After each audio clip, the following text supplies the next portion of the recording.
Okay, class, so today we're going to talk about our last quadrilateral, which is a trapezoid. And if you notice, the one thing that's really different about a trapezoid is it only has one pair of parallel sides. And we call those the bases. So AB is a base and DC is a base because they are our set of parallel sides. Okay? So again, we say AB is parallel to DC. Now our non-parallel sides are what we call our legs. So AD is a leg and BC is a leg. Now in a trapezoid, you will sometimes see what's called a median. And a median is, like you think, the line that goes right to the midpoint of both of my legs. So E is the midpoint of AD, and F is the midpoint of BC. And we can calculate the length of the median by taking the average of my two bases. So here would be the formula. EF is equal to AB plus CD divided by 2, because that's how we average two numbers. So our example that we have here is AB is equal to 8 and DC is equal to 14. So we're going to take the average.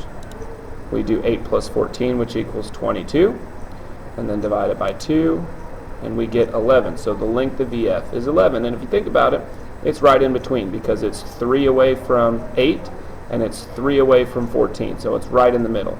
So that's how we can find the length of our median. Okay. We also know that consecutive angles are still supplementary, because we still have parallel lines and each leg is what we call a transversal. So the angles here that are created by our parallel lines and our transversal are consecutive. So A is consecutive with D, so A plus D adds up to 180. And B is consecutive with C, so B plus C adds up to 180. But we cannot say the same thing for AB or for DC, because those are not created by parallel lines in a transversal, because our legs are not parallel. So our only consecutive angles here are the pairs AD and the other pair BC. So now we're going to talk about a special kind of trapezoid, and that is what is known as the isosceles trapezoid.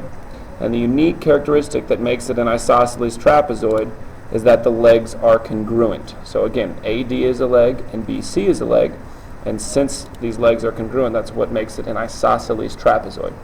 And an isosceles trapezoid still has the characteristics of a regular trapezoid. If we were to draw a median, it would be the average of my bases. Consecutive angles are still supplementary. Okay? But another unique distinction to isosceles trapezoids is that each pair of base angles is congruent. And a pair of base angles are the angles that are on the same base. So A is congruent to B, and D is congruent to C.